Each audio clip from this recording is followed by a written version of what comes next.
அன்பார்ந்த நண்பர்களே, அருமையான தேவ ஜனங்களே, நான் இன்று உங்கள் மத்தியில் பரிசுத்த ஆவியின் பலத்த கிரியைகளை பற்றி பேச இருக்கிறேன். அப்போஸ்தலனாகிய பவுல் ரோமாபுரியாருக்கு சத்தியத்தை எழுதி கொண்டே வரும் பொழுது ரோமர் 5ஆம் அதிகாரத்தில் இரட்சிப்பு சம்பந்தமான பல காரியங்கள் அவர் எழுதுகிறார். ரோமர் 6ஆம் அதிகாரத்தில் ஞானசான சத்தியத்தை பற்றி அவர் விவரிக்கிறார். ரோமர் 7ஆம் அதிகாரத்திலே பல்வேறு பிரமாணங்களை பற்றி அவர் பேசுகிறார். இந்த பிரமாணங்களை பற்றி ஒவ்வொரு காரியமாய் அவர் விவரித்துக் கொண்டே போகிறார். இந்த பரிசுத்த பவுல் நன்றாக படித்தவனானபடியினால் அநேக பிரமாணங்கள் சம்பந்தமாக அவர் பேசுகிறார். அப்படி அவர் பேசிக்கொண்டு வரும் பொழுது மனதின் பிரமாணத்தை பற்றி பேசுகிறார். என் சரீரத்தில் வாசமாயிருக்கிற வேறொரு பிரமாணம் என்றொரு பிரமாணத்தை பற்றி பேசுகிறார். பாவ பிரமாணத்தை பற்றி பேசினார். மரண பிரமாணத்தை பற்றி பேசுகிறார். இது தவிர இந்த உலகத்திலும் கூட நாம் பல்வேறு பிரமாணங்களை அறிகிறோம். சூரியனுக்கு ஒரு பிரமாணம் இருக்கிறது, நட்சத்திரங்களுக்கு ஒரு பிரமாணம் இருக்கிறது, பூமிக்கு ஒரு பிரமாணம் இருக்கிறது, காற்றுக்கு ஒரு பிரமாணம் இருக்கிறது, நெருப்புக்கு ஒரு பிரமாணம் இருக்கிறது, தண்ணீருக்கு ஒரு பிரமாணம் இருக்கிறது. இன்னும் விஞ்ஞானத்துறையிலே பார்க்கும் பொழுது மின்சாரத்துக்கு ஒரு பிரமாணம் இருக்கிறது, மின்னணுவுக்கு ஒரு பிரமாணம் இருக்கிறது. இப்படி பல்வேறு விதமான பிரமாணங்களை பற்றி நாம் இந்த உலகத்திலே அறிந்து கொள்கிறோம். அப்போஸ்தலனாகிய பவுல் பலவிதமான பிரமாணங்களை பற்றி பேசிவிட்டு சொல்லுகிறார், நிர்பந்தமான மனிதன் நான், என்னை யார் இந்த மரண சரீரத்திலிருந்து விடுதலையாக்க முடியும்? அப்படி சொல்லிவிட்டு ரோமர் 8ஆம் அதிகாரம் 1-2 வசனங்களிலே நாம் வாசிக்கும் போது அவருக்கு விடுதலை கிடைத்ததாய் கூறுகிறார். ஜீவனுடைய ஆவியின் பிரமாணம் என்னை பாவம் மரணம் என்பவர்களின் பிரமாணத்திலிருந்து விடுதலையாக்கிட்டே. பாவத்தின் பிரமாணம் என்ன? மரணத்தின் பிரமாணம் என்ன?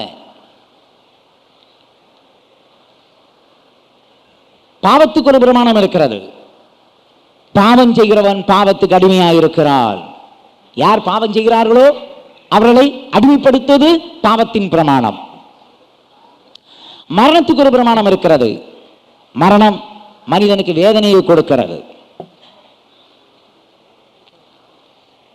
இந்த பாவம் மரணம் என்பவர்களின் பிரமாணத்திலிருந்து ஜீவனுடைய ஆவியின் பிரமாணம் என்னை விடுதலையாக்கிட்டே என்று அவர் கூறுகிறார்.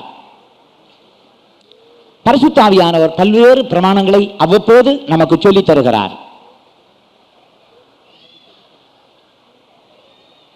ஆகையினால் அந்த பிரமாணங்களுக்கு நம்ம முற்றிலுமாக ஒப்புக் கொடுப்போமானால் நாம் பாவம் மரணம் என்பவர்களின் பிரமாணத்திலிருந்து விடுதலை பெற முடியும் என்பதை அறிந்து கொள்கிறோம்.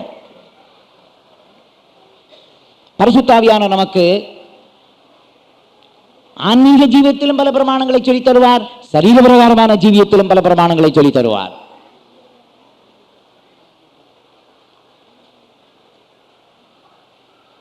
ஆன்மீக காரியங்களிலே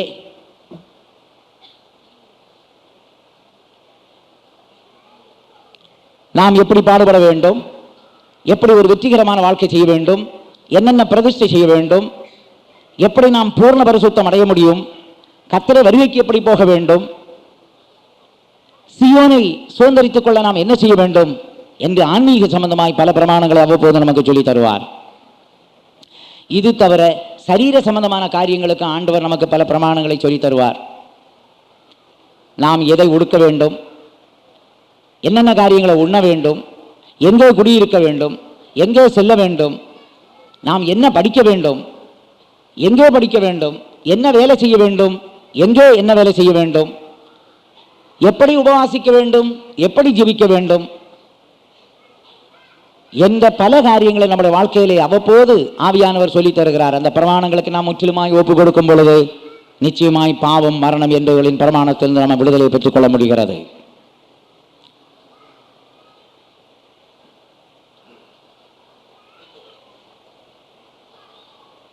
வேதத்திலே தேவனுடைய பிரமாணம், கிறிஸ்துவின் பிரமாணம், பரிசுத்தாவின் பிரமாணம் என்று பிரமாணங்கள் பகுத்து சொல்லப்பட்டிருக்கின்றன. தேவனுடைய பிரமாணத்தை பற்றியும், கிறிஸ்துவின் பிரமாணத்தை பற்றியும், பரிசுத்தாவின் பிரமாணத்தை பற்றியும் உங்களுக்கு விளக்க விரும்புகிறேன். பழைய ஏற்பாட்டிலே நியாயப்பிரமாண காலத்திலே தேவன் பிரமாணங்களை ஜனங்களுக்கு கொடுத்தார். அவர் சொல்லுகிறார், ஒருவன் செய்த தவறை நான் 3ஆம் 4ஆம் தலைமுறை வரைக்கும் விசாரிப்பேன் என்று சொல்லியிருக்கிறார். ஆகையினால் தேவனுடைய பிரமாணம் பயங்கரமான பிரமாணமாக இருந்தது. யாராவது ஒருவன் தவறு செய்துவிட்டால் கர்த்தர் அவனோடு நிறுத்திவிட மாட்டார். 3ஆம் தலைமுறை 4ஆம் தலைமுறை வரைக்கும் அதை விசாரித்துக் கொண்டே இருப்பார். அந்த தலைமுறைகளுக்கு கொடுக்க வேண்டிய தண்டனைகளை கொடுத்து கொண்டே இருப்பார். ஏனென்றால் அப்படியாவது ஜனங்கள் பாவத்தை விடட்டும் என்பதுதான் தேவனுடைய நோக்கம். தன்னுடைய தலைமுறையாருக்கு சிக்ஷைகள், தண்டனைகள் வரப்போகும் என்பதை பயந்து மனிதன் பாவம் செய்யாமல் இருப்பான் என்பதுதான் தேவனுடைய நோக்கமாக இருந்தது. ஆனால் மனிதன் என்ன செய்தான் என்றால் பாவம் செய்து கொண்டே இருந்தான். தலைமுறைகளுக்கு தண்டனைகளை வாங்கி கொடுத்து கொண்டே இருந்தான்.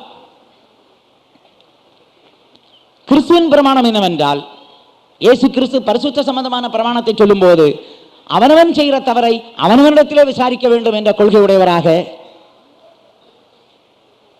இயேசுநாதர் சொன்னார், உன் கண் உனக்கு இடல் உண்டாக்கினால் நீ அதை பிடுங்கி போடு, உன் கையில் இடல் உண்டாக்கினால் அதை வெட்டி போடு, கால் உனக்கு இடல் உண்டாக்கினால் அதை தரித்து போடு என்று சொன்னார். கர்த்தராகிய இயேசுவின் நோக்கம் என்னவென்றால், 2 கண்ணனாய் நரகத்துக்கு போவதை பார்க்கலும் ஒற்றை கண்ணனாய் பரலோக ராஜ்யம் போது நலமாயிருக்கும் என்று கூறினார்.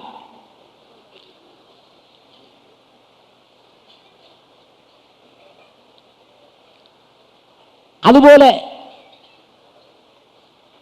நீ 2 கையுள்ளவனாய் நரகத்துக்கு போவதை பார்க்கலும் ஒரு கையுள்ளவனாய் பரலோக ராஜ்யம் போது நலமாயிருக்கும் என்று கூறினார். கர்த்தராகிய இயேசு பரிசுத்தத்திலே வைராக்கியம் உள்ளவராக அவனவன் செய்த தவறுக்கு அவனவனே தண்டனை அனுபவிக்க வேண்டும் என்று விரும்பினார்.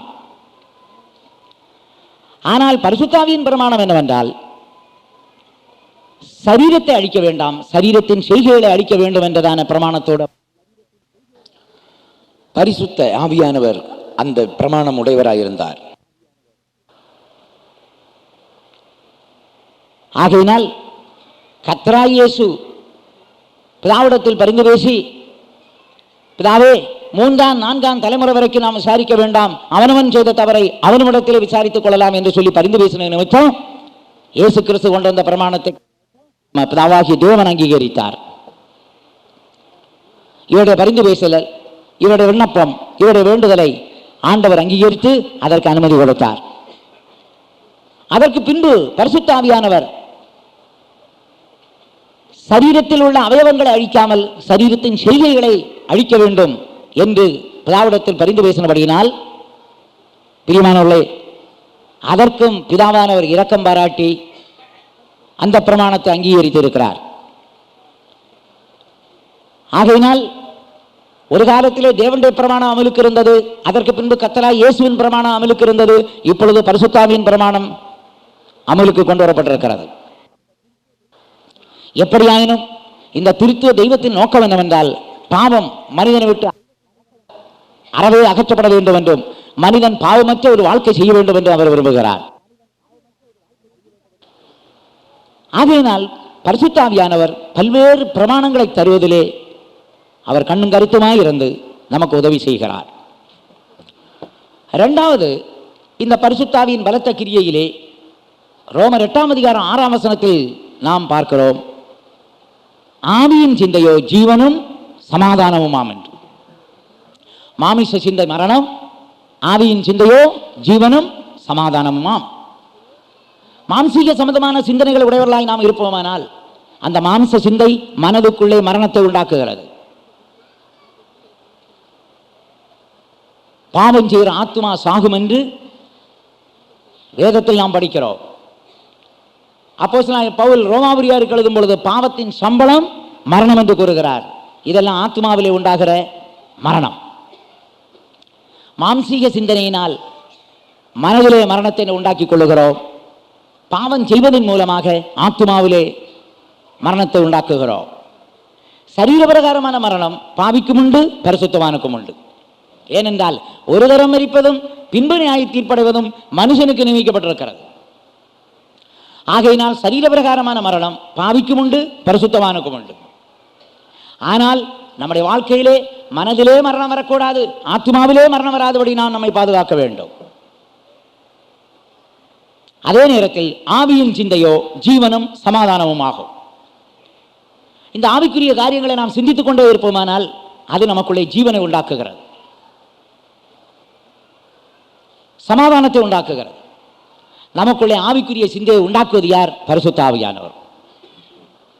இந்த ஆவியானவர் ஆன்மீக சம்பந்தமான சிந்தைகளை உண்டாக்கி கொண்டே இருப்பார். ஆன்மீக சிந்தைகள் என்று சொன்னால் என்ன? ஜப சிந்தை. ஆவியானவர் திடீரென்று ஜபிக்கும்படியான ஒரு மனதை நமக்கு தருவார்.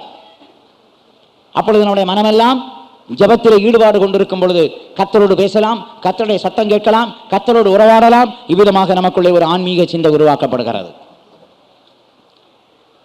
அழியக்கூடிய ஆத்மாக்களை பற்றி ஒரு பாரம் பரிசுத்த ஆவியானவர் தரும் பொழுது அந்த ஆத்மாக்கள் பாவத்திலே ஜீவித்து பாவத்திலே மரிக்கிறார்களே, அக்கினி கடலுக்கு போகிறார்களே என்று சொல்லக்கூடிய ஒரு சிந்தை பாரம் நமக்குள்ளே வரும் பொழுது அது ஆன்மீக சிந்தை, ஆவியானவர் நமக்கு உருவாக்கும் சிந்தையாக இருக்கிறது.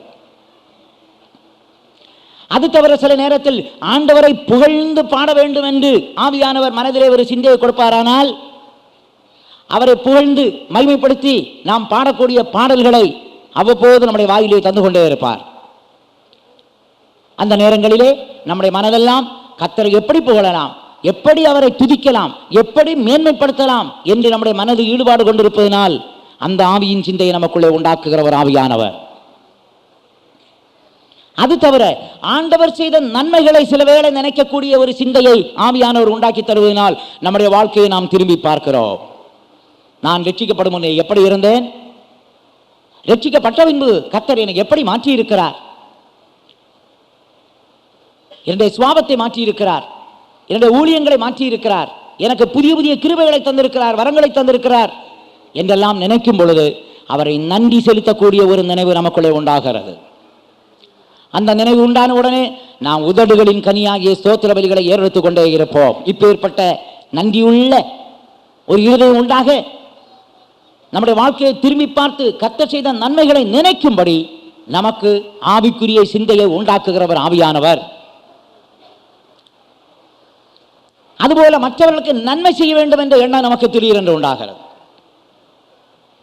ஏழைகளுக்கு உதவி செய்ய வேண்டும், பலவீனப்பட்டவர்களை தாங்க வேண்டும். அது பண உதவியோ பொருள் உதவியோ இல்லை நமக்கு இருக்கிற அறிவினால் செய்யக்கூடிய உதவியோ, அப்படிப்பட்ட சிந்தையும் ஆவியானவர் தான் உருவாக்குகிறார். திடீரென்று ஏழைகளை பற்றி ஒரு சிந்தை உண்டாகும். எப்படியாவது அவர்களுக்கு உதவி செய்ய வேண்டும் என்ற எண்ணம் நமக்குள்ளே உருவாகிறது. போதுமான உணவு வசதி இல்லாமல், உடுக்கக்கூட உடை இல்லாமல், தங்க இடம் இல்லாமல், தங்களுடைய பிள்ளைகளை கூட பள்ளியிலே சேர்க்கக்கூடிய அளவுக்கு வசதி இல்லாமல், பிள்ளைகளுக்கு செலுத்த வேண்டிய கட்டணங்களை செலுத்த இயலாமல் எத்தனையோ குடும்பங்கள் கஷ்டப்படுகின்றன. அவைகளை பற்றியுள்ள ஒரு பாரம் திடீரென்று ஆவியானவர் நமக்குள்ளே உண்டாக்கி தருகிறார். அதுவும் ஆவியின் சிந்தைதான். அது தவிர பரிசுத்தவான்களுக்கு பணிவிடை செய்யும்படியாக சில நேரத்தில் நமக்குள்ளே பாரம் உண்டாகிறது. அப்படி பணிவிடை ஊழியம் செய்யும்படியான ஒரு எண்ணம் ஆவியானவர் நமக்கு உண்டாக்கி தருகிறார். இவ்விதமான ஆவியின் சிந்தைகளை உருவாக்குகிற ஒரு ஆவியானவர். ஆவியின் சிந்தையோ ஜீவனும் சமாதானமும் ஆகும்.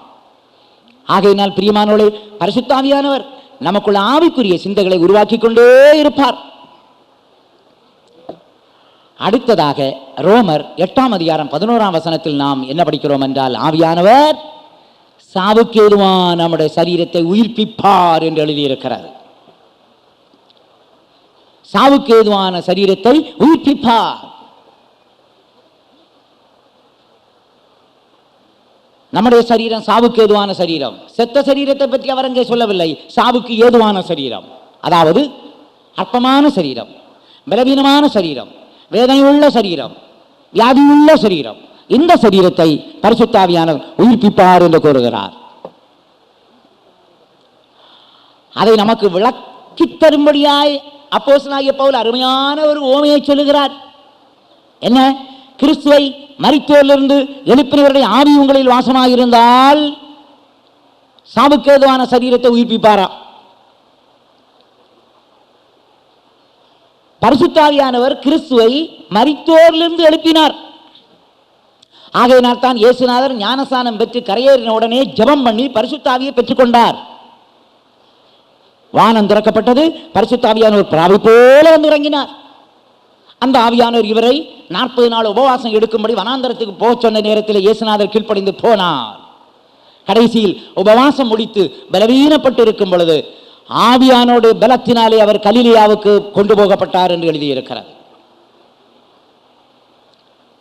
இந்த ஆவியினால் நடத்தப்பட்டார், இந்த ஆவியினால் போதிக்கப்பட்டார், இந்த ஆவியினால் பலப்படுத்தப்பட்டார், இந்த ஆவியினால் தேவ அன்பு அவருக்குள்ளே ஊற்றப்பட்டது, இந்த ஆவியினால் கிருபையை பெற்றார், இந்த ஆவியினால் அவர் ஊழியங்களை செய்தார், இந்த ஆவியினால் அவர் உபதேசித்தார். ஆனால் அந்த ஆவியானவர் அதோடு நின்று விடவில்லை. இயேசு கிறிஸ்து மரித்து அடக்கம் பண்ணப்பட்டாரே, 3ஆம் நாள் இதே பரிசுத்த ஆவியானவர் தான் இயேசுநாதரை உயிரோடு எழுப்பி எல்லா வானங்களுக்கு மேலாய் கொண்டு போயிருக்கிறார். இதை அப்போஸ்தலனாகிய பவுல் நமக்கு ஞாபகப்படுத்துகிறார். கிறிஸ்துவை மரித்தோரிலிருந்து எழுப்பினவருடைய ஆவி உங்களில் வாசமாயிருந்தால் அதன் அர்த்தம் என்ன? அந்த பரிசுத்த ஆவியானவர் மரித்தோரிலிருந்து இயேசுநாதரை உயிர்ப்பிக்க முடியுமானால், அந்த பரிசுத்த ஆவியானவர் இயேசுநாதரை எல்லா வானங்களுக்கு மேலாய் கொண்டு போக முடியுமானால், உன்னுடைய பலவீனத்தை அவர் மாற்ற முடியாதா? உன் சுயவீனத்தை அவர் நீக்க முடியாதா? உன்னுடைய வேதனைகளை அவர் நீக்க முடியாதா? எல்லா வானங்களுக்கு மேலாய் கொண்டு போகக்கூடிய பலத்த சத்தியத்தின் வல்லமை உள்ளவர் தான் பரிசுத்த ஆவியானவர். அந்த பரிசுத்த ஆவியானவர் நமக்குள்ளே வாசம் பண்ணுவாரானால் நம்முடைய வியாதிகளை சுகமாக்க அவரால் முடியும், நம்முடைய பலவீனங்களை மாற்ற அவரால் முடியும், நம்முடைய வேதனைகளை நீக்க அவரால் முடியும். கரங்களை உயர்த்தி கர்த்தருக்கு அல்லேலூயா சொல்லுவோம். அல்லேலூயா. சாவுக்கு ஏதுவான சரீரத்தை உயிர்ப்பிப்பார் பரிசுத்த ஆவியானவர். ஆனால் நம்முடைய சரீரத்தை என்ன செய்ய வேண்டும்?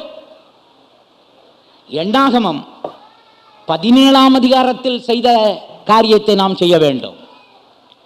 ஆண்டவர் மோசேயிடம் சொன்னார், இஸ்ரவேல் கோத்திரத்திலே கோத்திரத்துக்கு ஒவ்வொரு கோல் கொண்டு வந்து என் சமூகத்தில் வைக்க வேண்டும். ஒவ்வொரு கோத்திரத்தாரும் அந்த கோத்திர தலைவனுடைய பெயரை கோலிலே எழுத வேண்டும். ஆனால் லேவி கோத்திரத்தார் தங்கள் பெயரை எழுதக்கூடாது, தங்களுடைய கோலிலே ஆரோனின் பெயரை எழுத வேண்டும். இஸ்ரவேலின் 12 கோத்திரத்தாரும் 12 கோல்களை கொண்டு வந்து கர்த்தருடைய சமூகத்தில் வைத்தார்கள். காலையிலே மோசே போய் பார்க்கும்போது ஒரே ஒரு கோல் துளிர்த்திருந்தது, பூ பூத்திருந்தது, வாதுமை பழங்களை தந்தது. அது யாருடைய கோல் என்றால் ஆரோனின் கோல். இந்த கோல் எதை காட்டுகிறது? பிரியமானோரே, நம்முடைய சரீரம் தான் அந்த கோல். அங்கே வைக்கப்பட்ட கோல் எப்படி இருந்தது? ஜீவனற்ற கோல், பலவீனமான கோல். இதுபோல நம்முடைய சரீரமும் பலவீனமான, அற்பமான, வேதனையுள்ள, வியாதியுள்ள சரீரம். ஆனால் இந்த சரீரத்தை கொண்டு வந்து நீ எங்கே வைக்க வேண்டும்? கர்த்தருடைய சமூகத்தில் வைக்க வேண்டும். ஆனால் ஒரு காரியம் நீ செய்ய வேண்டும். உன்னுடைய சரீரம் உயிர்ப்பிக்கப்பட வேண்டுமா? உன் பெயரை எழுதக்கூடாது. பழைய ஏற்பாட்டின் காலத்திலே ஆரோனின் பெயரை எழுதினார்கள். ஆனால் புதிய ஏற்பாட்டிலே நான் நம்முடைய கர்த்தரும் இரட்சகருமாகிய இயேசுவின் நாமத்தை நம்மேல் எழுதிக் கொள்வோம். ஏன் இயேசுவின் பெயரை எழுத வேண்டும்? எப்படி எழுதுவது? இயேசுவின் நாமத்தை நம்மேல் எழுதுவது என்று சொன்னால் இயேசுவின் சுபாவத்தை நம்முடைய சரீரத்திலே கொண்டு வர வேண்டும். நாமம் என்றால் சுபாவம். நம்முடைய சரீரத்திலே இயேசுவின் நாமம் என்று எழுதப்படுதல் என்றால் இயேசு கிறிஸ்துவின் சுபாவத்தை சரீரத்திலே கொண்டு வர வேண்டும். இயேசுவை போல தாழ்த்த வேண்டும், இயேசுவை போல பாடுபட வேண்டும், இயேசுவை போல ஜீவனை கொடுக்க வேண்டும், இயேசுவை போல ரத்தம் சிந்த ஒப்பு கொடுக்க வேண்டும், இயேசுவை போல தேவ சித்தம் செய்ய வேண்டும், இயேசுவை போல பரிசுத்த நடக்கை உடையவர்களாக இருக்க வேண்டும், இயேசுவை போல அன்பின் பிரயாசம் உள்ளவர்களாக இருக்க வேண்டும், இயேசுவை போல விசுவாசத்தை கிரியையிலே வெளிப்படுத்தக்கூடியவர்களாக இருக்க வேண்டும். அப்படி நம்முடைய சரீரத்தை கர்த்தருடைய சமூகத்தில் வைத்தால் என்ன நடக்கும்? விடியற்காலையில் மோசே போய் பார்த்தபோது மற்ற எல்லா கோள்களும் செத்த கோள்களாய் இருந்தன. ஒரே ஒரு கோள் துளிர்த்த கோளாய் இருந்தது, பூ பூத்திருந்தது, வாதுமை பழங்களை தந்தது.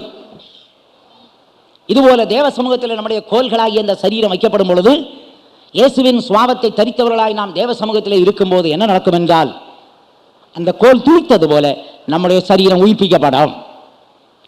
அந்த கோல் பூ பூத்தது போல, பூவிலிருந்து வாசனை உண்டாவது போல, பிரியமானோடு கர்த்தருடைய சமூகத்தில் இருக்கிற நம்முடைய சரீரம் நிச்சயமாக நல்லதொரு சாட்சியின் ஜீவியத்தை நமக்கு உண்டாக்கி தரும். நாம் எங்கு போனாலும் வாசனை உள்ளவர்களாக காணப்படுவோம். அது எருசலேமிலும் நீ வாசனையாயிருப்பாய், யூதேயாவிலும் நீ வாசனையாயிருப்பாய், சமாரியாவிலும் நீ வாசனையாயிருப்பாய், பூமியின் கடைசி பரியந்தத்திலும் நீ வாசனை கொடுக்கக்கூடியவனாய் மாறுவாய். அதுதான் சாட்சியின் ஜீவியம். எப்படி யோசேப்பு எகிப்திலே சாட்சியின் ஜீவியம் உடையவனாய் இருந்தானோ அதுபோல, எப்படி தானியேல் பாபிலோனில் சாட்சியின் ஜீவியம் உடையவனாய் இருந்தானோ அதுபோல, நாம் உலகத்தின் எந்த பகுதிக்கு கொண்டு போகப்பட்டாலும் சாட்சியின் ஜீவியம் உடையவளாய் இருப்போம். அந்த கோல் பூ பூத்தது. மூன்றாவது, வாதுமை பழங்களை தந்தது. நம்முடைய வாழ்க்கையிலே கனி கொடுக்கிற ஜீவியம் காணப்படும். அது மனந்திரும்பலுக்கேற்ற கனியாக இருந்தாலும் சரி, அது நீதியின் கனியாக இருந்தாலும் சரி, அது ஆவியின் கனியாக இருந்தாலும் சரி, அது உதடுகளின் கனியாகிய ஸ்தோத்திர பலியாக இருந்தாலும் சரி, கனி கொடுக்கக்கூடியவராய் கர்த்தர் நம்மை மாற்றுவார். ஆகையினால் சரீரம் உயிர்ப்பிக்கப்பட பரிசுத்த ஆவியானவர் நமக்கு உதவி செய்கிறார். கடந்த நாட்களிலே கர்த்தருடைய சமூகத்தில் வந்து, நான் பலவீனத்தோடு கர்த்தருடைய சமூகத்துக்கு வந்தேன், வியாதியோடு வந்தேன், வேதனையோடு வந்தேன், பரிசுத்த ஆவியானவர் என் சரீரத்தை உயிர்ப்பித்தார் என்று சொல்லுகிறவர்கள் மட்டும் கரங்களை உயர்த்தி ஒரு அல்லேலூயா சொல்லுவோம். ஹல்லேலூயா. நாலாவது, ரோமர் 8ஆம் அதிகாரம் 13ஆம் வசனம். ஆவியினாலே சரீரத்தின் செய்கைகளை அழித்தால் பிழைப்பீர்கள். இந்த சரீரத்தில் சில கெட்ட பழக்க வழக்கங்களை நாம் ரட்சிக்கப்படும் முன்னே பழகி இருக்கலாம். ஆனால் அந்த பழக்க வழக்கங்களை நாம் மாற்றுவதற்கு பரிசுத்த ஆவியானவர் உதவி செய்கிறார். உதாரணமாக, ரட்சிக்கப்படும் முன்னே நீ காலையில் 7 மணிக்கு எழுந்து பழகி இருக்கலாம். ஆனால் ரட்சிக்கப்பட்ட பின்பு நீதிமொழிகள் 8ஆம் அதிகாரம் 17ஆம் வசனத்தை நீ வாசிக்கும் பொழுது அங்கே என்ன சொல்லி இருக்கிறது என்றால், அதிகாலையில் என்னை தேடுகிறவர்கள் என்னை கண்டடைவார்கள் என்று எழுதியிருக்கிறதே. அதை நீ பார்த்தவுடனே நானும் அதிகாலையில் எழும்ப வேண்டும் என்ற வாஞ்சை உனக்கு உண்டாகிறது. ஆனால் நீ ரட்சிக்கப்படும் முன்னே 7 மணிக்கு எழும்புறவனானால் திடீரென்று உனக்கு அதிகாலையில் எழும்ப முடியாமல் போகிறது. அதிகாலை என்று சொன்னால் என்ன? சிலர் சொல்லுவார்கள் 4 மணி என்று சொல்லுவார்கள், வேறு சிலர் 3 மணி என்று சொல்லுவார்கள், வேறு சிலர் அதிகாலை 2 மணி என்று சொல்லுவார்கள். பிரியமானவர்களே, நமக்கு ஒரு பாஸ்டர் கேவி பால் இருந்தார். அவர் சொல்வார், நான் அதிகாலையில் 3 மணிக்கு எழும்பி கர்த்தரிடத்தில் நான் விண்ணப்பங்களை ஏறெடுக்கிறேன் என்று சொல்லுவார். இன்னொரு தாயை நான் சந்தித்து, அம்மா நீங்கள் அதிகாலையில் எப்பொழுது எழும்புகிறீர்கள் என்று கேட்டால் அவர்கள் சொல்லுகிறார்கள், விடிய காலம் 2 மணிக்கு எழும்பி கர்த்தரை நான் புகழ்த்துகிறேன், மையப்படுத்துகிறேன் என்று சொல்வார்கள். சுருங்க சொன்னார், பறவைகள் எழும்பி கர்த்தரை புகழ்ந்து பாடும் முன்னே, மிருகங்கள் எழும்பி கர்த்தருக்கு நன்றி செலுத்தும் முன்னே, துதிக்கும் முன்னே, சிருஷ்டிகளில் பிரதானமான சிருஷ்டி, மேன்மையான சிருஷ்டி, பகுத்தறிவுள்ள சிருஷ்டி, ஆத்மாவுள்ள சிருஷ்டி, தேவனுடைய சாயலாகவும் ரூபத்தின்படியும் படைக்கப்பட்டதான சிருஷ்டி ஆகிய நாம் எழும்பி கர்த்தரை துதிக்க வேண்டும், புகழ வேண்டும், மையப்படுத்த வேண்டும். நாய் குரைக்கும் முன்னே, கோழி கூவும் முன்னே, குருவிகள் கத்தும் முன்னே நாம் கர்த்தரை புகழ்ந்து பாடக்கூடிய அளவுக்கு கர்த்தர் நமக்கு கிருபையை தருவார். அதற்கு பரிசுத்த ஆவியானவர் உதவி செய்வார். அப்படியானால் என்ன செய்வது? இந்த சரீரத்தின் செய்கைகளை அழிக்க என்ன செய்யலாம்? பரிசுத்த ஆவியானவர் உதவி செய்கிறார். பரிசுத்த ஆவியானவர் உன் சரீரத்தை அழிக்க மாட்டார், சரீரத்தின் செய்கைகளை அழிப்பார். அந்த கெட்ட பழக்க வழக்கங்களை நம்மை அழித்து போடுவார். அப்படியானால் 7 மணிக்கு எழுப்பி பலவர்கள் என்ன செய்ய வேண்டும்? பிரியமானவர்களே, யோவான் 1ஆம் அதிகாரம் 16ஆம் வசனத்தை விசுவாசித்து அவருடைய பரிபூரணத்தினால் நாம் எல்லாரும் கிருபையின் மேல் கிருபை பெற்றோம். அவருடைய பரிபூரணத்தினால் நாம் எல்லாரும் கிருபையின் மேல் கிருபை பெற்றோம். அதிலிருந்து வழங்கிக் கொள்கிறோம். கிருபை ஆண்டவர் மொத்தமாய் கொடுக்க மாட்டார், முழுவதுமாய் கொடுக்க மாட்டார். படிப்படியாய், அனுபவமாய், கொஞ்சம் கொஞ்சமாய் கொடுத்து கொண்டே இருப்பார். யோவான் தன் சுவிசேஷத்தில் என்ன எழுதுகிறானோ அதைத்தான் பிற்காலத்தில் எபிரேய நிருபக்காரன் எழுதுகிறான். நாம் இரக்கத்தை பெறவும் ஏற்ற காலத்தில் சகாயம் செய்யும் கிருபை அடையவும் கிருபாசன தண்டை சேரக்கடவும். அப்ப கிருபை ஏற்ற காலம்தான் வரும். உன்னுடைய தேவைக்கேற்றபடி, உன் சோதனைக்கேற்றபடி, உன் நிலவரத்துக்கு ஏற்றபடி, உன் பலவீனத்துக்கு ஏற்றபடி கர்த்தர் கிருபையை தந்து கொண்டே இருப்பார். அவருடைய கிருபையின் பரிபூரணத்தில் என்று நாம் எல்லாரும் கிருபையின் மேல் கிருபை பெற்றோம். அப்ப 7 மணிக்கு எழும்புறாள் என்ன செய்யணும்? ஆண்டவரே, அதிகாலையில் என்னை தேடுகிறான், என்னை கண்டடைகிறான் என்று சொல்லி இருக்கிறீரே, அப்பா நான் இனிமே 6:30 மணிக்கு எழும்புறதுக்கு கிருபைதாரோன்னு கேளுங்க. கர்த்தர் 1/2 மணி நேரத்துக்கு கிருபை தருவார். கொஞ்ச நாட்கள் போன பிறகு ஆண்டவரே இனிமே 6 மணிக்கு எழும்ப கிருபைதாரோன்னு கேளுங்க, கர்த்தர் தருவார்.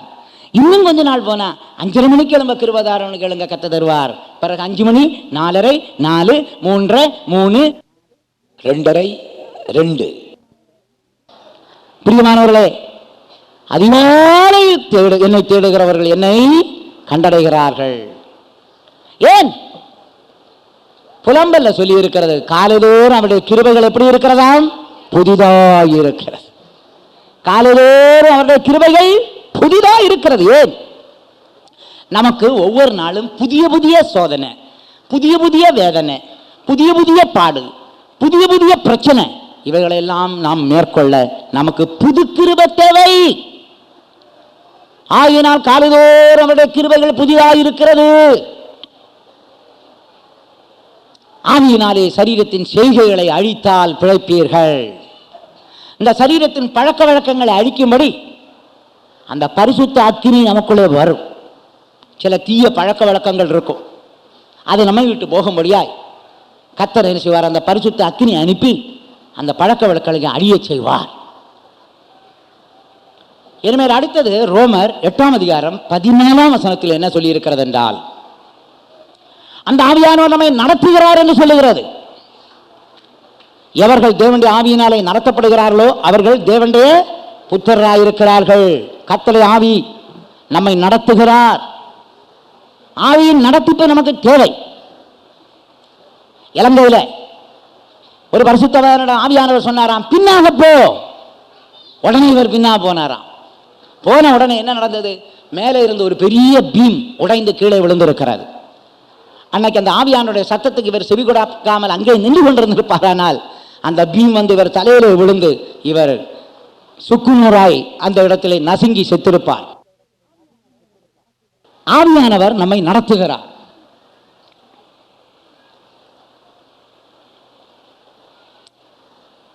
இரண்டாவது ஒரு சம்பவம், ஆவியானவர் நம்முடைய ஒரு பரிசுத்தவானுக்கு ஒரு நடத்திப்பை கொடுத்தார்.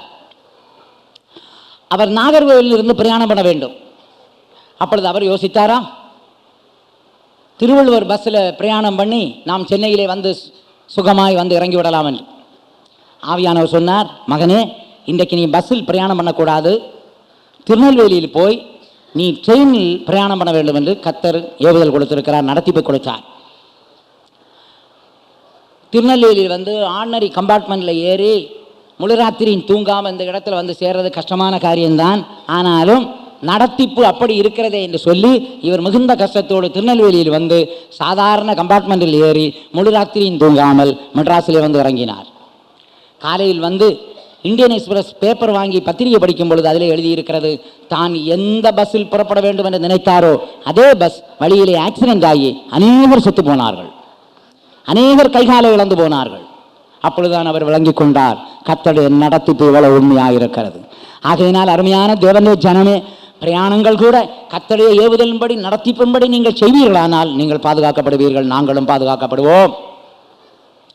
ஆண்டவர் பஸ்ஸில் போச்சுன்னா பஸ்ஸில் போங்க, ட்ரெயினில் போக சொன்னால் ட்ரெயினில் போங்கள், பிளெயினில் போச்சுன்னா பிளெயினில் போங்க. கர்த்தர் அதுக்கு வேண்டிய காசை நிச்சயமாக தருவார். கரங்களை உயர்த்தி அல்லேலூயா சொல்லுங்க. அதே நேரத்தில் நடந்து போச்சுன்னா நடந்து போங்க, சைக்கிளில் போச்சுன்னா சைக்கிளில் போங்க, 2 வீலரில் போச்சுன்னா 2 வீலரில் போங்க, 3 வீலரில் போச்சுன்னா 3 வீலர் போங்க, 4 வீலரில் போச்சுன்னா 4 வீலரில் போங்க. ஆண்டவர் எதில் பிரயாணம் பண்ண சொல்கிறாரோ அதில் தான் பிரயாணம் பண்ணணும். ஆண்டவர் எந்த நேரம் பிரயாணம் பண்ண சொல்கிறாரோ அந்த நேரம் தான் பிரயாணம் பண்ணணும். ஆகையினால் எவர்கள் தேவனுடைய ஆவியினால் நடத்தப்படுகிறார்களோ அவர்கள் தேவனுடைய புத்திரராக இருக்கிறார்கள். இப்படி சரீரபிரகாரமான காரியத்துக்கு மட்டுமல்ல, ஆவிக்குரிய காரியங்களுக்கும் கர்த்தர் நடத்தி போய் தருவார். நாம் அறிவோம் சுவிசேஷகனாகிய பிலிப்பை பற்றி. தூதன் சொன்னான், வனாந்தர மார்க்கத்துக்கு போ.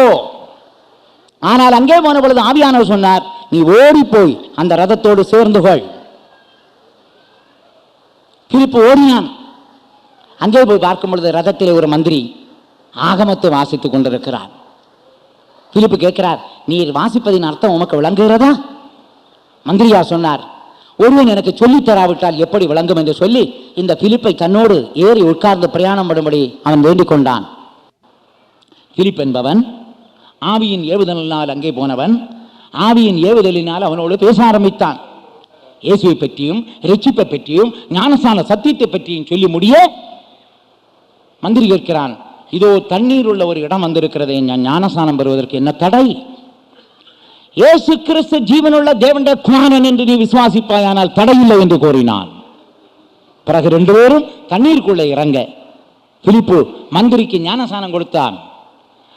அப்புறம் மந்திரி பிலிப்பை காணாமல் சந்தோஷமாய் தன் ஊருக்கு திரும்பினான். அந்த பிலிப்புக்கு என்ன நடந்தது? ஆவியானவர் அந்த பிலிப்பை கொண்டு போய்விட்டார். எந்த ஆவியானவருக்கு பிலிப்பு கீழ்ப்படிந்தானோ அந்த ஆவியானவர் பிலிப்பை கொண்டு போனார். அப்படியானால் எந்த பரிசுத்தாவிக்கு நீங்கள் கீழ்ப்படிந்து அடங்கி நடந்து கொள்வீர்களோ நிச்சயமாக நமக்கு ஒரு நம்பிக்கை இருக்கிறது, அந்த ஆவியானவர் நம்மை கொண்டு போவார். எங்கே கொண்டு போவார்? பிலிப்பை இந்த உலகத்திலே ஒரு இடத்திலிருந்து இன்னொரு இடத்துக்கு கொண்டு போனார். நம்மை இந்த பூமியிலிருந்து எல்லா வானங்களுக்கு மேலால் பரலோக ராஜ்யத்துக்கு கொண்டு போய் சேர்ப்பார். ஹல்லேலூயா! ஆவியானவர் நடத்துகிறார். இனிமேல் ரோமர் 8ஆம் அதிகாரம் 15ஆம் வசனம், ஆவியானவர் சாட்சி கொடுக்கிறார். நாம் தேவனுடைய பிள்ளைகளாய் இருக்கிறோம் என்று ஆவியானவர் தாமே நம்முடைய ஆவியுடனே கூட சாட்சி கொடுக்கிறார். அப்படியானால் பரிசுத்த ஆவியானவர் என்ன செய்கிறார்? இன்னொரு வேளை நம்மை பற்றி அவ்வப்போது சாட்சி கொடுத்துக் கொண்டே இருப்பார். மிகவும் ஜாக்கிரதை. இந்த நாட்களிலே நிர்வாகத்தை பார்க்கும் பொழுது அரசியல் நிர்ணய சபையில் என்ன செய்திருக்கிறார்கள் என்றால், நம்முடைய நாட்டை பொறுத்த வரைக்கும் டெல்லியிலே ஜனாதிபதி இருக்கிறார். ஆனால் ஒவ்வொரு மாநிலங்களிலும் கவர்னர்கள் நியமிக்கப்பட்டிருக்கிறார்கள், ஆளுநர்கள். இந்த ஆளுநர்கள் என்ன செய்ய வேண்டும்? மாநிலத்தில் சட்டம் ஒழுங்கு எப்படி இருக்கிறது என்று அவ்வப்போது மத்திய அரசாங்கத்துக்கு தெரிவிக்க வேண்டும், ஜனாதிபதிக்கு தெரிவிக்க வேண்டும். அதற்காகத்தான் அவர்கள் நியமிக்கப்பட்டிருக்கிறார்கள்.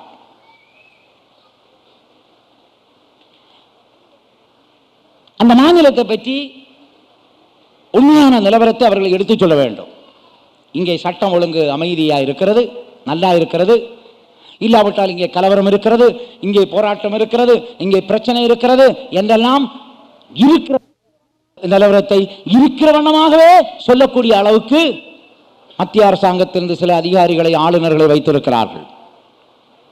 இதுபோல தேவன் என்ன செய்திருக்கிறார் என்றால், நமக்குள்ளே பரிசுத்த ஆவியை வைத்திருக்கிறார். எதற்காக?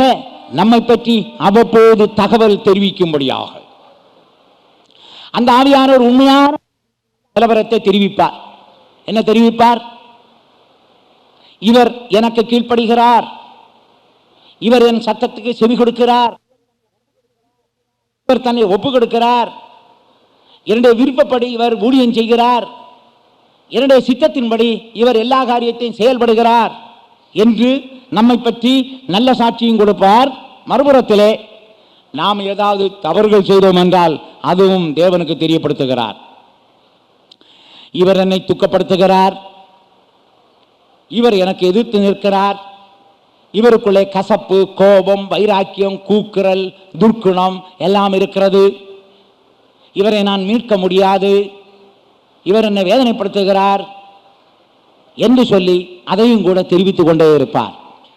ஆகையினால் பிரியமானவர்களே, நம்மை பற்றி நமக்குள்ளிருந்து சாட்சி கொடுக்கக்கூடிய ஒருவர் இருக்கிறார் என்ற உணர்வோடு நாம் ஜீவிக்க வேண்டும்.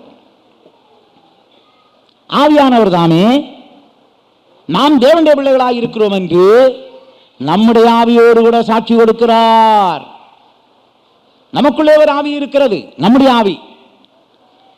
அதாவது நம்முடைய மனசாட்சி நம்மை பற்றி நல்ல சாட்சி கொடுக்க வேண்டும். நம்முடைய இருதயம் நம்மை குற்றவாளியாய் தீர்க்கக்கூடாது. அதோடு சேர்ந்து பரிசுத்த ஆவியானவர் நம்மை பற்றி சாட்சி கொடுக்க வேண்டும். ஆகையினால் தான் வேலைக்கு போகும் பொழுது 2 பேரிடம் சான்றிதழ் வாங்கி கொண்டு வா என்று சொல்லுகிறார்கள். நன்னடத்தை சான்றிதழ். ஒன்று நாம் படித்த பள்ளியிலோ கல்லூரியிலோ வாங்கி வர வேண்டும். இன்னொன்று நாம் குடியிருக்கிற இடத்திலே அங்கே இருக்கிறதான வில்லேஜ் ஆபீசரோ இல்லாவிட்டால் முனிசிபாலிட்டியில் இருந்தோ இல்லாவிட்டால் நல்ல நல்ல அதிகாரிகளிடத்திலிருந்து சாட்சி வாங்கி கொண்டு வரும்படியாக சொல்லுகிறார்கள். நான் வேலைக்கு சேரும் பொழுது நான் படித்த இடத்திலிருந்து வாங்கி கொண்டு போனேன். அதே நேரத்தில் நான் போன ஆவிக்குரிய சபையிலிருந்தும் வாங்கி கொண்டு போனேன். அதாவது இவர் நல்ல ஒரு ஜீவியம் செய்கிறார் என்று 2 பேர் சாட்சி கொடுக்க வேண்டும் என்று எதிர்பார்க்கிறார்கள். 2 சாட்சியினால் எந்த காரியமும் உறுதிப்பட முடியும் என்று சொல்லி வேதம் சொல்லுகிறது. இதுபோல நாம் தேவனுடைய பிள்ளைகளாக இருக்கிறோம் என்று நம்முடைய மனசாட்சி சொன்னால் போதாது, நம் இருதயம் சொன்னால் போதாது. நாம் தேவனுடைய பிள்ளையாக இருக்கிறோம் என்று நமக்குள்ளே வாசம் பண்ணுகிற ஆவியானவர் சாட்சி கொடுக்க வேண்டும்.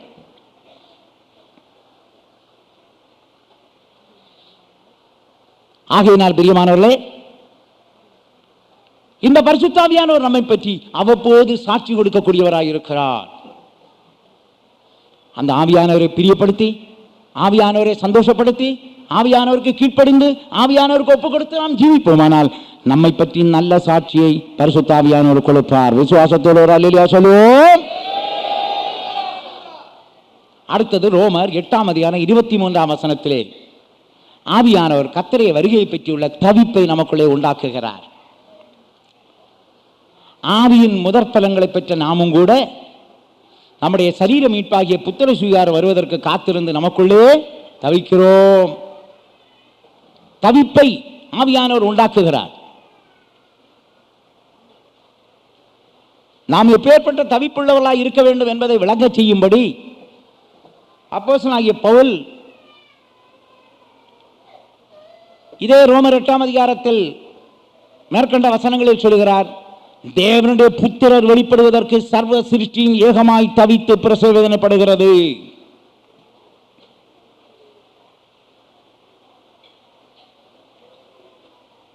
அப்படியானால் மாயைக்கு உட்பட்டிருக்கிறதான அந்த சிருஷ்டிகள், அது தாவரங்களானாலும் சரி, மிருக ஜீவன்களானாலும் சரி, பறவைகளானாலும் சரி, சில நேரத்தில் அவைகளுக்குள்ளே ஒரு பெரிய தவிப்பு உண்டாகிறது. இதற்காக தேவபுத்திரர் வெளிப்பட வேண்டும், தேவபுத்திரர் வெளிப்பட வேண்டும், நாங்கள் இந்த மாயையில் இருந்து விடுதலை பெற வேண்டும் என்று சொல்லி அவைகள் தவித்துக் கொண்டே இருக்கின்றன.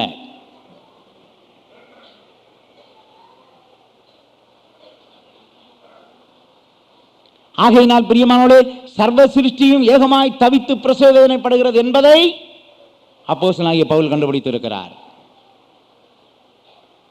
சிருஷ்டிகளுக்கு உணர்வு இருக்கிறது,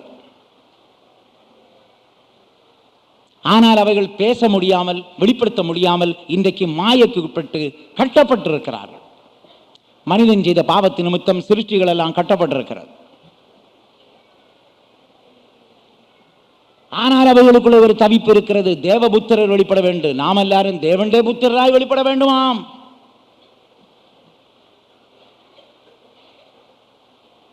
ஒரு காலத்தில் பிசாசின் பிள்ளையாக இருந்தோம். அன்பின் அப்போஸ்தலன் சொல்வது போல, பாவம் செய்கிறவன் பிசாசால் உண்டாயிருக்கிறான். பாவம் செய்த நாட்களிலே நாம் பிசாசின் பிள்ளையாக இருந்தோம். ஆனால் நம்மை தேவனுடைய பிள்ளைகள் ஆக்கும்படியான அதிகாரத்தை ஆண்டவர் வழங்கி இருக்கிறார். யோவான் 1:12 அவருடைய நாமத்தின் மேல் விசுவாசம் வைத்து அவரை ஏற்றுக்கொண்டவர்கள் எத்தனை பேரோ அத்தனை பேரும் தேவனுடைய பிள்ளைகளாகும்படி அதிகாரம் கொடுத்தார். அந்த நாமம் இயேசுவின் நாமம். அந்த நாமத்தை விசுவாசித்தால் போதாது, இயேசுவை நம்முடைய இரட்சகராய் ஏற்றுக்கொள்ள வேண்டும். அப்பொழுது நாம் தேவனுடைய பிள்ளையாய் மாறுகிறோம். ஆனால் பிள்ளையாய் இருக்கிற நாம் புத்திரராய் மாற வேண்டும். முதலாவது விசுவாசத்தால் தேவபுத்திரர் ஆகும்படி ஞானசானத்துக்கு கீழ்ப்படிய வேண்டும். கலாத்தியர் 3:26-27 வசனங்களை வாசித்தால், விசுவாசத்தினாலே நாம் தேவனுடைய புத்திரராய் இருக்கிறோம் என்று சொல்லி ஞானசான சத்தியத்தை சொல்லுகிறார். இனிமேல் விசுவாசத்தால் தேவனுடைய புத்திரர் ஆனா போதாது, அப்பா பிதாவே என்று கூப்பிடப்படுகிற புத்திர சுவீகாரத்தின் ஆவியை பெற வேண்டும். அது பரிசுத்த ஆவியின் அபிஷேகத்தை பெறும் பொழுது நடக்கிறது. அதோடு நின்று விடக்கூடாது. கர்த்தருடைய ஆவியினால் நடத்தப்பட்டு நாம் தேவனுடைய புத்திரராக இருக்க வேண்டும். அது மட்டுமல்ல, வேறுபாட்டின் ஜீவியத்தை பாதுகாத்துக் கொண்டு நாம் தேவனுக்கு புத்திரராய் மாற வேண்டும். அது மட்டுமல்ல, நல்ல ஒரு ஜெயஜீவியம் செய்து தேவனுக்கு புத்திரராக இருக்க வேண்டும். இதெல்லாம் போதாது. கடைசியாக யார் யாரெல்லாம் இயேசு வரும்பொழுது உயிரோடு எழும்புகிறார்களோ அவர்கள்தான் தேவபுத்திரர்கள். யார் யார் இயேசு வரும்பொழுது மறுரூபமாகி போவார்களோ அவர்கள்தான் தேவபுத்திரர்கள். அன்னைக்கு தான் விளங்கிக் கொள்ளலாம் யார் தேவபுத்திரராய் ஜீவித்தது என்று.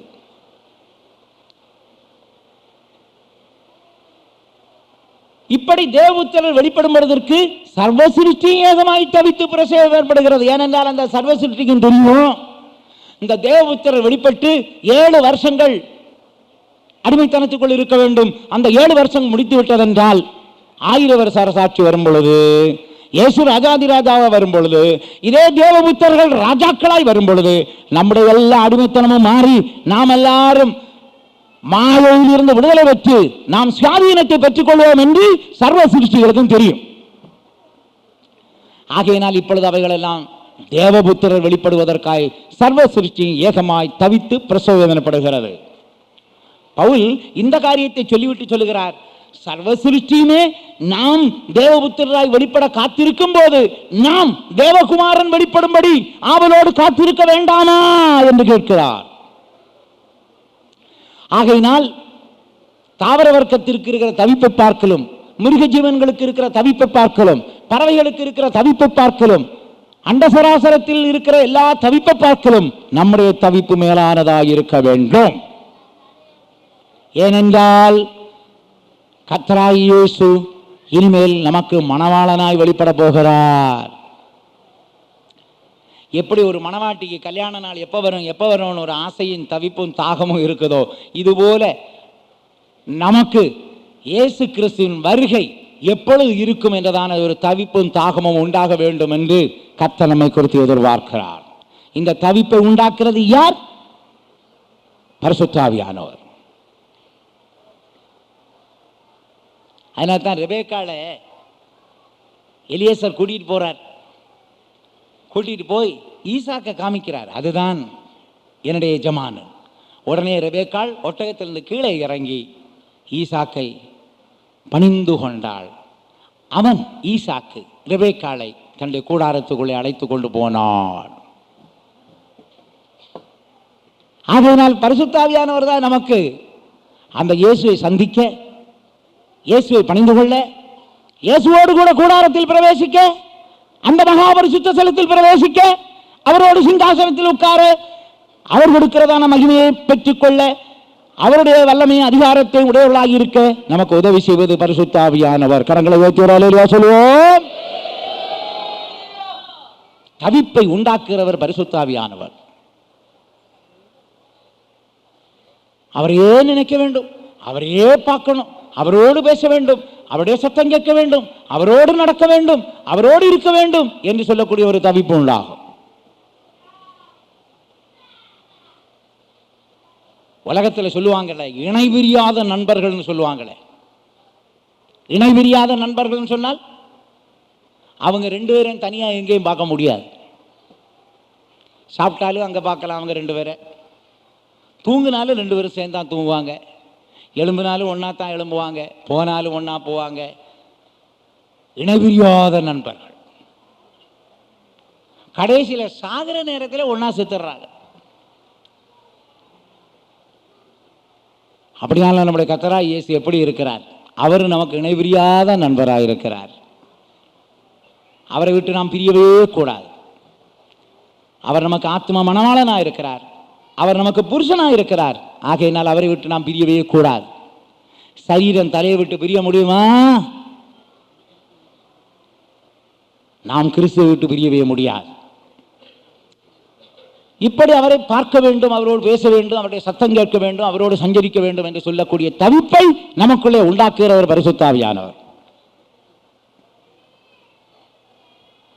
இனிமேல் அடுத்தது என்ன சொல்லப்பட்டிருக்கிறது என்றால், ரோமர் 8ஆம் அதிகாரம் 26ஆம் வசனம், ஆவியானவர் நம்முடைய பலவீனங்களிலே உதவி செய்கிறார். ஆவியானவர் நம்முடைய பலவீனங்களிலே உதவி செய்கிறார். நாம் என்னென்ன விஷயத்தில் பலவீனராயிருக்கிறோம்?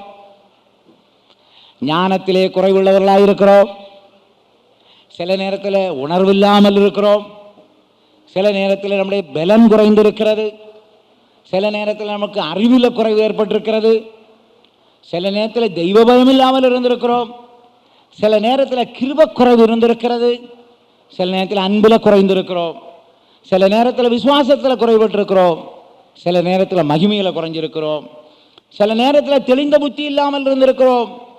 பிரியமானவர்களே, இப்படி நாம் அநேகர் பலவீனராக இருந்திருக்கிறோம். இப்படிப்பட்ட பலவீனங்களிலே ஆண்டவர் நமக்கு உதவி செய்கிறார். நீ ஞானத்தில் குறைவுபட்டிருக்கிறாயா? அந்த ஆவியானவர் உனக்கு ஞானத்தை அருளும் ஆவியை தருவார். உணர்வற்றிருக்கிறாயா? அவர் உணர்வை அருளும் ஆவியை தருவார். நீ பலனற்றிருக்கிறாயா? பலனை அருளும் ஆவியை தருவார். அறிவிலே குறைந்திருக்கிறாயா? அருளும் ஆவியை தருவார். அன்பிலே குறைந்திருக்கிறாயா? உனக்கு அன்பை ஊற்றக்கூடிய ஆவியாய் அவர் இருக்கிறார். கிருபையிலே குறைந்திருக்கிறாயா? அவர் கிருபையை தரக்கூடிய ஆவியாய் இருக்கிறார். உனக்குள்ளே ஜெபக்குறைவு இருக்கா? விண்ணப்பத்தின் ஆவியை உனக்கு தருவார்.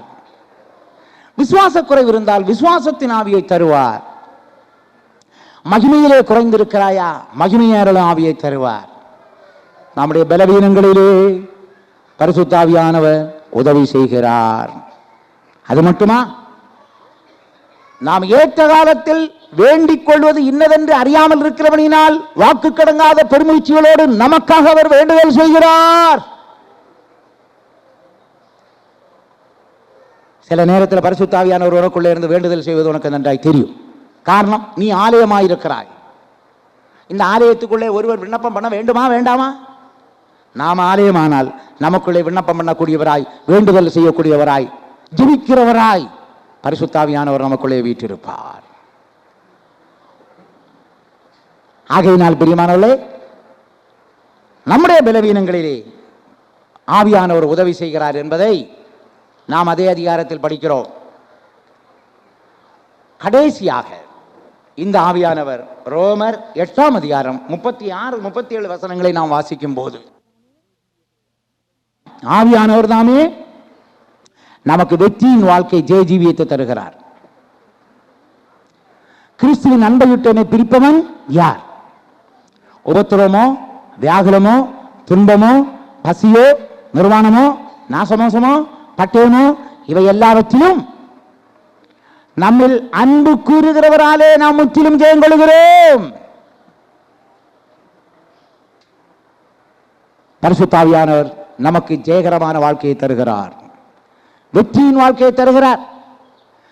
அப்படியானால் நமக்கு வருகிற உபத்திரம், வியாகுலங்கள்ல துக்கப்பட காரணம், முறுமுறுக்க காரணம், எதிர்க்க காரணம் நமக்குள்ளே இருக்கிற அன்பு குறைவு, அபிஷேக குறைவு.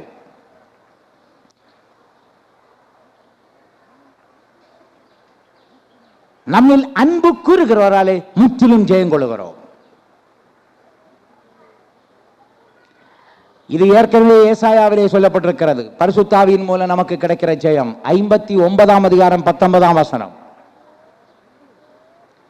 வெள்ளம் போல் சத்தில் வரும் பொழுது கர்த்தருடைய ஆவியானவர் அவனுக்கு விரோதமாய் கொடியேற்றுவார். வெள்ளம் போல் சத்தில் வரும் பொழுது கர்த்தருடைய ஆவியானவர் அவனுக்கு விரோதமாய் கொடியேற்றுவார். என்ன கொடி? ஜெயக்கொடி. அதுதான் வெற்றி கொடி. சத்துரு வெள்ளம் போல் வருவானாம். ஆகையினால் தான் அநேக பொல்லாத ஆவிகளை பற்றி படிக்கிறோம். உனக்கு விரோதமாக எரிச்சலின் ஆவி வருகிறது என்று வைத்துக்கொள், நீ உடனே அன்பின் ஆவியினால் நிரப்பப்பட வேண்டும். பொய்யின் ஆவி உனக்கு விரோதமாய் வருகிறது என்றால் சத்தியத்தின் ஆவியினால் நிரப்பப்பட வேண்டும். பலவீனப்படுத்துகிற ஆவி உனக்கு விரோதமாய் வருமானால் நீ பலமுள்ள ஆவியினால் நிரப்பப்பட வேண்டும். உன்னை கலக்குகிற ஆவி உனக்கு விரோதமாய் வருமானால் தெளிந்த புத்தியுள்ள ஆவியினால் நிரப்பப்பட வேண்டும்.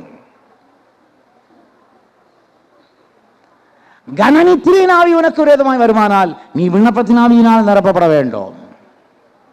அசுத்தாவி உனக்கு விரோதமாய் வருமானால் பரிசுத்தாவியினால் நிரப்பப்பட வேண்டும். வேசித்தனத்தின் ஆவி உனக்கு விரோதமாய் வருமானால் கிருபையின் ஆவியினால் நிரப்பப்பட வேண்டும். என்னென்ன பொல்லாத ஆவிகள் இருக்கிறதோ அவைகளெல்லாம் மேற்கொள்ள தேவன் பரலோகத்திலிருந்து நமக்கு நல்ல நல்ல ஆவிகளை தந்து கொண்டே இருக்கிறார். வெள்ளம் போல் சத்து வரும் பொழுது ஆவியானவர் அவனுக்கு விரோதமாய் கொடியேற்றுவார். ஜெயக்கொடி, வெற்றி கொடி. ஆகையினால் பிரியமானவர்களே, பரிசுத்தாவியின் பலத்த செய்கைகளை பற்றியும் கிரியைகளை பற்றியும் அப்போஸ்தலனாகிய பவுல் ரோமாபுரியாருக்கு இந்த 8ஆம் அதிகாரத்திலே சுருக்கமாக எழுதியிருக்கிறார். இந்த பரிசுத்த ஆவியானவருக்கு நம்ம முற்றிலுமாக ஒப்புக் கொடுக்கும் பொழுது அந்த ஆவியானவர் நாம் இவ்வளவு நேரம் கேள்விப்பட்டதான பலத்த கிரியைகளை நம்முடைய வாழ்க்கையிலே செய்வார். அவர் ஆவியின் பிரமாணத்தை உங்கள் இருதயத்திலே எழுதுவார். அவர் அந்த ஆவியின் பிரமாணத்தை உங்கள் மனதிலே எழுதுவார். ஏனென்றால் பிரமாணத்தை மனதிலே வைத்து இருதயத்தில் எழுதக்கூடிய தெய்வம் தான் நம்முடைய தெய்வம். பிரமாணத்தை இருதயத்திலே வைத்து மனதிலே எழுதக்கூடிய தெய்வம் தான் நம்முடைய தெய்வம். ரட்சிக்கப்படும் பொழுது பிரமாணம் மனதிலே வைக்கப்பட்டு இருதயத்தில் எழுதப்படுகிறது. பரிசுத்தாவி பெறும் பொழுது பிரமாணம் இருதயத்திலே வைக்கப்பட்டு மனதிலே எழுதப்படுகிறது. ஆகையினால்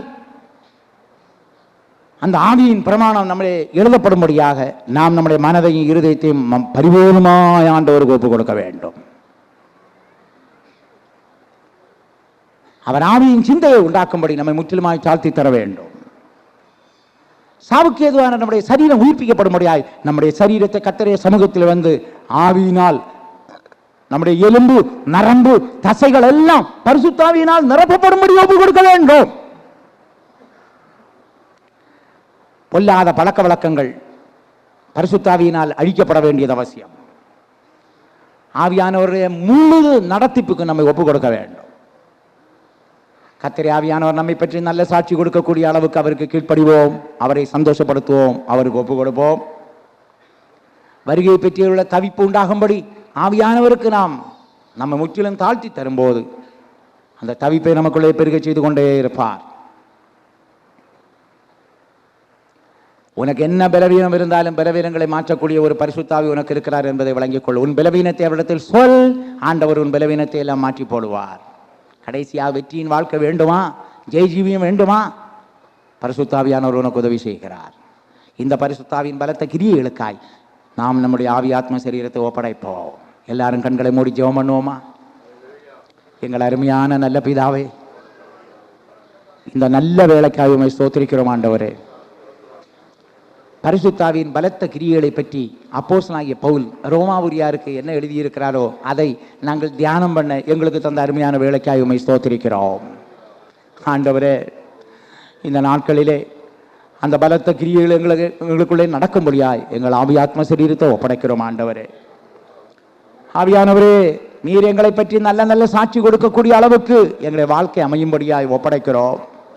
எங்களுடைய பலவீனத்திலே நீர் உதவி செய்யக்கூடிய ஆனபடியினால் நாங்கள் பலவீனர் என்று ஒத்துக்கொள்கிறோம் ஆண்டவரே. ஞானத்தில் குறைவுண்டு, அறிவிலே குறைபட்டிருக்கிறோம், ஆற்றலிலே குறைபட்டிருக்கிறோம் ஆண்டவரே. எங்களுக்குள்ளே ஜபக்குறைவுண்டு, விசுவாச குறைவுண்டு, கிருப குறைவுண்டு, அன்பு குறைவுண்டப்பா. எங்களுக்குள்ளத்தில் பரிசுத்த குறைவு உண்டு. எங்கள் பலவீனங்களிலே நீர் உதவி செய்கிறபடினால் உம்மை ஸ்தோத்திரிக்கிறோம் அப்பா. எங்களுக்குள்ளே ஆவியின் சிந்தை நீர் உண்டாக்குகிறபடினா ஸ்தோத்திரம். ஆவிக்குரிய பிரமாணங்களை எங்களுக்குள்ளே நீர் எழுதி கொண்டிருக்கிறபடினா ஸ்தோத்திரம் ஆண்டவரே. எங்கள் சரீரத்தை உயிர்ப்பித்துக் கொண்டிருக்கிறபடினா ஸ்தோத்திரிக்கிறோம். சரீரத்தின் செய்கைகளை அளிக்கக்கூடிய ஆவியானவரே, உம்முடைய அக்கினியை அனுப்பி பொல்லாத கிரியைகளை, பொல்லாத பழக்க வழக்கங்களை அழித்து போட வேண்டும் என்று வேண்டிக் கொள்கிறோம். எங்களை நடத்தும் ஆண்டவரே. ஆவியானவரே, எங்களை நடத்தும் அப்பா. எங்களை வழிநடத்தும். எங்களுடைய சரீர பிரகாரமான ஆவிக்குரிய காரியங்களுக்கு எங்களை வழிநடத்தக்கூடிய தெய்வமாய் எங்களோடு கூட இருக்க வேண்டும் என்று வேண்டிக் கொள்கிறோம். இந்த நாட்களிலே எங்களுடைய ஆவியாத்ம சரீரத்தை முற்றிலும் ஒப்படைக்கிறோம். பரிசுத்தப்படுத்தி உண்மை போல எங்களை மாற்றி உம்முடைய வருகைக்கு ஆயத்தப்படுத்தும். இயேசுவின் மூலம் கேட்கிறோம் பிதாவே, ஆமென். நம்முடைய கர்த்தராகிய இயேசு கிறிஸ்துவின் கிருபையும் பிதாவாகிய தேவனுடைய அன்பும் பரிசுத்தாவியின் ஐக்கியமும் நம்ம அனைவரோடும் இன்றும் என்றும் சதா காலங்களிலும் உண்டாயிருப்பதாக. ஆமென்.